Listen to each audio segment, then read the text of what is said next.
At narito na naman ang mainit na balita mula sa mundo ng social media natin sa inyo ni Madam Chika. Isang controversial na balita ang umabot sa ating mga telebisyon ang mga opisyalis na pamahalaan na sina Pangulong Ferdinand Marcos Jr.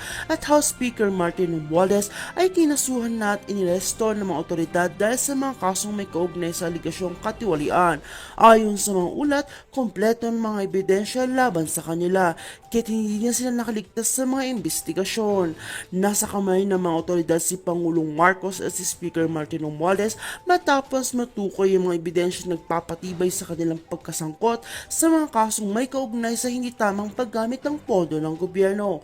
Ayon sa mga eksperto, ang mga dokumentong nakuha mula sa mga raid at testimonya ng mga testigo ay nagpapatunay sa mga aligasyon ng malawakang katiwalian. Ang mga nagbigay daan para sa kanilang agarang pagkakaresto at paghain ng kaso. Sa mga dokumentong nakuha ay pinakita ng mga transaksyon ng mga kaugnay sa mga proyekto at kontrata sa mga government agencies na hindi dumaan sa tamang proseso ng bidding. Isinangkot sa kasong itong ilang mga kumpanya na nagbigay umano ng mga peking dokumento upang magkontrata sa gobyerno. Ayon sa mga otoridad, ang mga nasabing proyekto ay hindi lang lumabag sa mga regulasyon, kundi may mga pondo ring nawala at hindi napanagot. Ang kasong ito ay naging isang malupit na pagsubok sa Administrasyong Marcos. Pumalag naman ang kampo ni Pangulong Marcos at Romualdez sa mga akusasyon.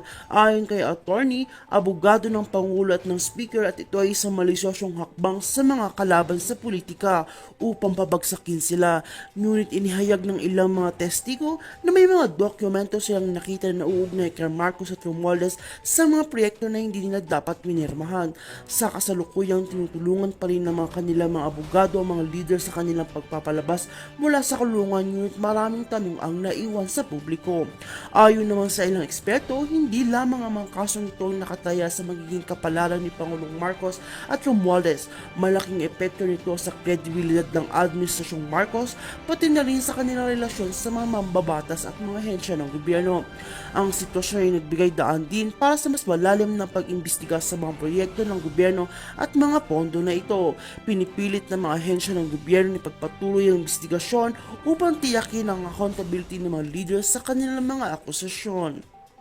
Sa ngayon, patuloy na sinasagawa ang investigasyon at hindi pa tapos ang mga hakbangin sa mga otoridad upang makalap ang buong lawak ng katiwalian na maaaring kinasasangkutan ng mga nasabing opisyal. Habang ang mga testigo ay patuloy nagsasampa ng mga kaso, ang mga abogado ni Marcos at Romualdez ay nagpahayag ng kanilang pagiging tapat sa mga susunod na hakbang. Huwag kalimutan mga kababayan na mga pangyayari na ito ay patuloy natin susubaybayan at ihahatid sa inyo ang pinakahuling balita.